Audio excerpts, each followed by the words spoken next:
Hey everybody, Ryan here at etrailer.com.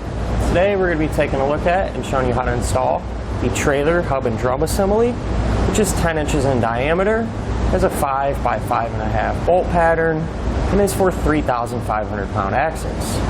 Our hub and drum assembly is going to give us a new surface area for our brake shoes to grip when our trailer is coming to a stop. And our drum and hub is often overlooked. Many times people will just put new brake shoes on and think that they're all good and that they're going to have full braking power, when in all reality that's not always the case. However, when we do a new drum, we're going to ensure that we have full braking power. Now, many of our customers have questions in regard to fitment. Well, this hub and drum assembly is going to fit 3,500 pound easy lube trailer axles with number 84 spindles. And if you're unsure of what axle you have on your trailer, underneath on your axle housing itself, there should be a tag that'll help you identify it. One of the things I really like is that our hub and drum assembly is going to come with pretty much everything you need. We're going to have our assembly, our inner and outer bearing, our grease seal, our grease cap, and even new lug nuts.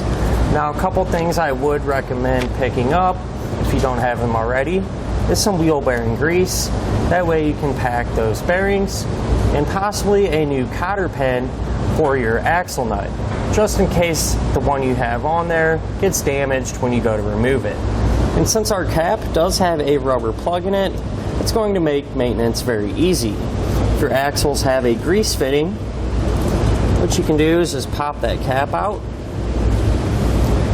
Then you're able to gain access to inside, so you can put your grease gun in, fill it up full of grease, maintain it that way, and then just put your cap back on. So if your brake drums are grooved, cracked, or just flat out worn out and out of specification, these are going to make a great direct replacement. However, the one thing I would recommend doing at the same time is replacing your brake shoes. That way everything's fresh, and we know that they're going to match up perfect to our new drum. First thing we're going to need to do is to remove our wheel.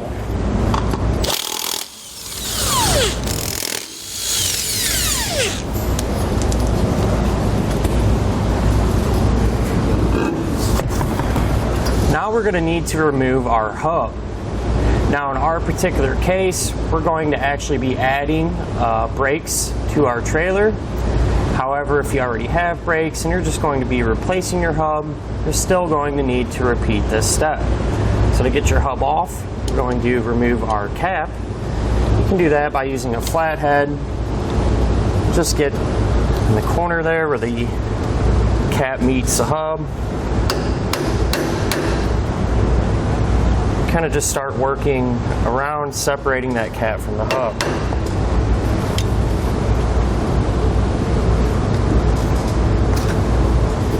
Now, if we wipe some of this grease away,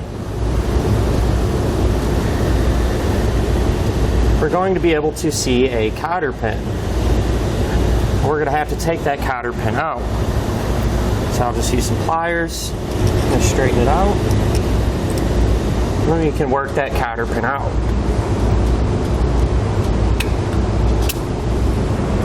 Once that cotter pin's out of the way, you can then grab the nut, spin that off, grab the hub, and work it forward. Now be careful, as you will have some type of washer sitting behind that nut, as well as a bearing. So we'll grab those and get them out of the way. And we can pull our hub off. Since we're adding brakes to our trailer, I went ahead and installed our brake assembly here. That way we can install our hub and drum. Before we put our hub and drum assembly in place, we first need to pack our bearings and put our seal in. Now, to pack our bearings, we're first going to start with the larger one, which will go in the back side of our hub. And to pack these, what you're going to do is take a handful of grease, kind of try to get it on the palm of your hand, then you're just going to grab the bearing and push it into that grease. Now what we're trying to do is get the grease through these small cracks here in between our rollers. We're trying to push that grease in between them rollers. And so we're going to want that grease to come out around this opening like we have right here. So we'll just work it all the way around. I'm going to make sure to get them completely greased all the way around. Then once you're confident that you have them completely packed, what I like to do is just take some of that existing grease and just kind of smear it around the bearing. We can just drop this in place into our hub. And if you want to, you can kind of take some of that grease and rub it along the inside.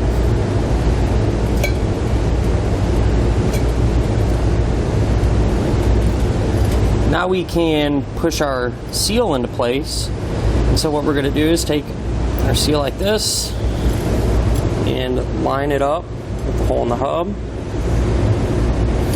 Try to get it as straight as we can.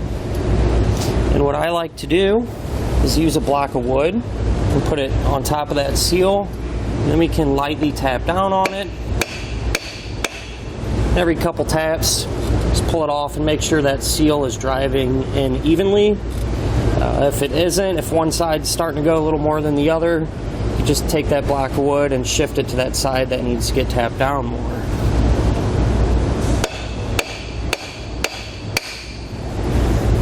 But when it's completely driven down, that whole seal will sit just about flush with our hub here. So now we can flip our hub over.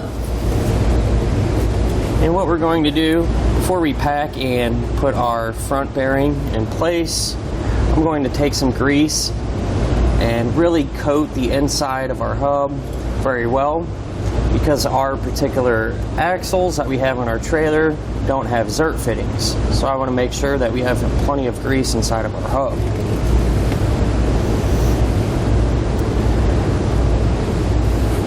With all the grease in there, I'll go ahead and use the same technique to pack this front bearing that we use to pack the bearing in the rear.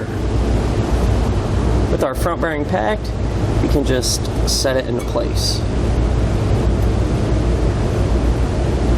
So now we can take our hub and drum assembly and slide it over our spindle and onto our brake shoes. Now the front bearing may push out a little bit. What you want to do is make sure that your hub and drum is pushed all the way back, and just push that front bearing back as far as you can to make sure that everything is centered on that spindle. Now we can take that factory washer that we removed earlier, slide that over the spindle, as well as our original castle nut. We'll run that down to the appropriate tension. You normally want to get them about hand tight as you can. Just want to make sure that your assembly will spin freely and that we're not going to have any back and forth play in it. And once we find that appropriate setting, what we're going to do is take the cotter pin that we removed and put that back in place.